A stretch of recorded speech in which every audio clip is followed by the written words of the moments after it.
Kitab Hakim-Hakim.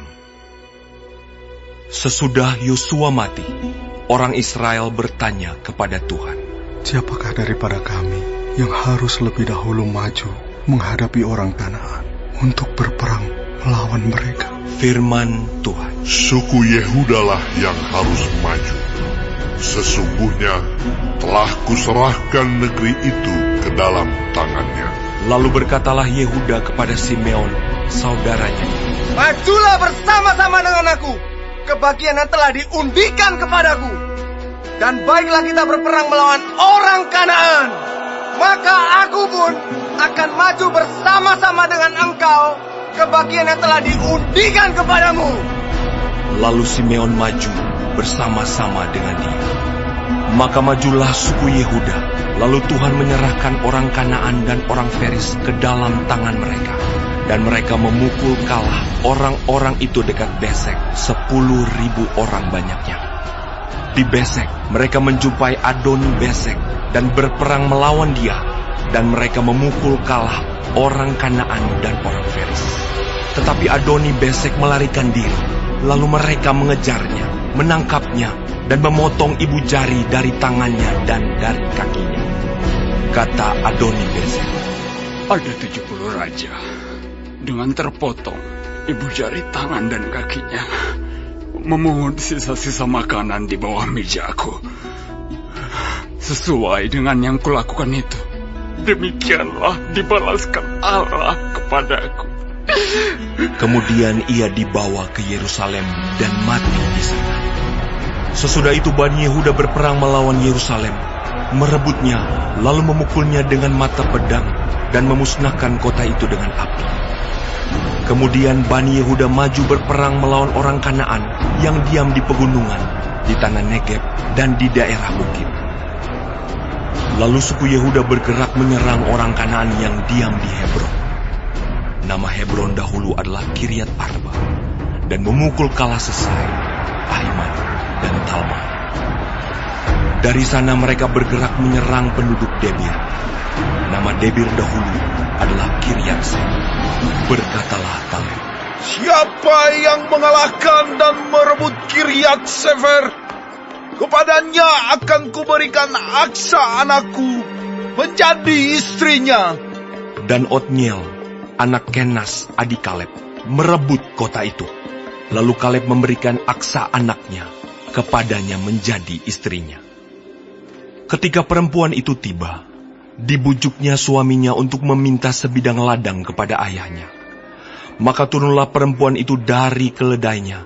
Lalu berkatalah Kaleb kepadanya, "Ada apa?" Jawabnya kepadanya, "Berikanlah kepadaku suatu hadiah.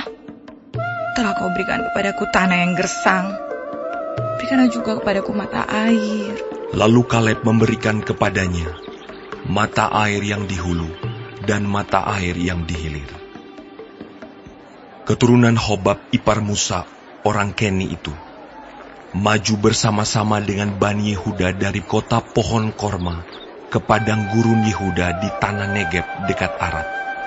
Lalu mereka menetap di antara penduduk di sana. Yehuda maju bersama-sama dengan Simeon, saudaranya itu. Lalu mereka memukul kalah orang Kanaan penduduk Sebat. Mereka menumpas kota itu. Sebab itu, kota itu dinamai Horma. Selanjutnya suku Yehuda merebut Gaza dengan daerahnya, Askelon dengan daerahnya, dan Ekron dengan daerahnya. Dan Tuhan menyertai suku Yehuda, sehingga mereka menduduki pegunungan itu. Tetapi mereka tidak dapat menghalau penduduk yang di lembah, sebab orang-orang ini mempunyai kereta-kereta besi.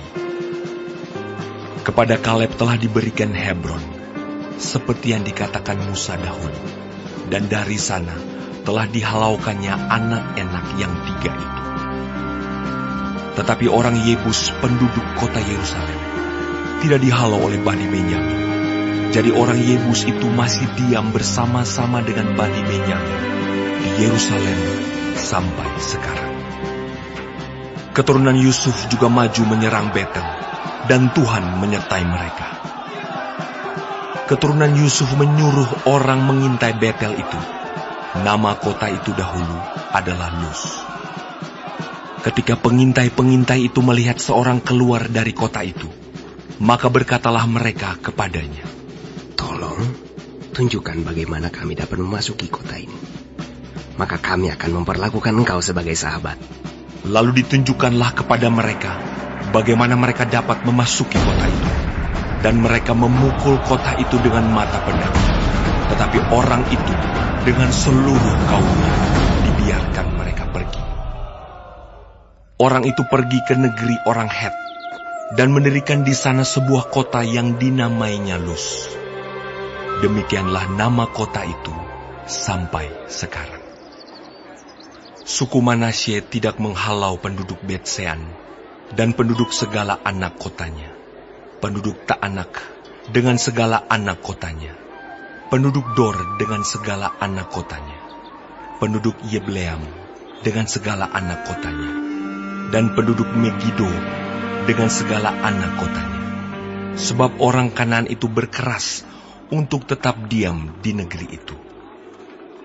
Setelah orang Israel menjadi kuat, mereka membuat orang Kanaan itu menjadi orang Rodi dan tidak menghalau mereka sama sekali. Suku Efraim pun tidak menghalau orang Kanaan yang diam di Geser, sehingga orang Kanaan itu tetap diam di tengah-tengah mereka di Geser. Suku Zebulon tidak menghalau penduduk Kitron dan penduduk Nahalol, sehingga orang Kanaan itu tetap diam di tengah-tengah mereka, walaupun sebagai orang Rodi. Suku Asyer tidak menghalau penduduk Akum, penduduk Sidon serta Ahlab, Akshid, Helba, Afek, dan Rehob.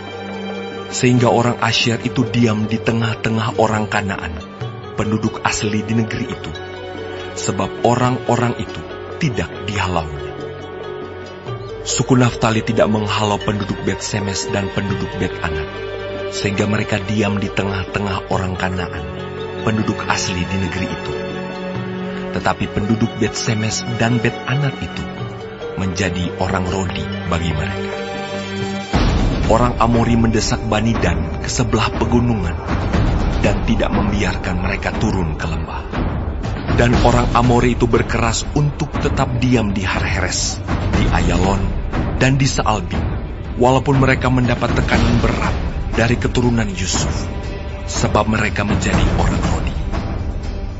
Daerah orang Amori itu mulai dari pendakian Akrabim, dari Sela terus ke atas.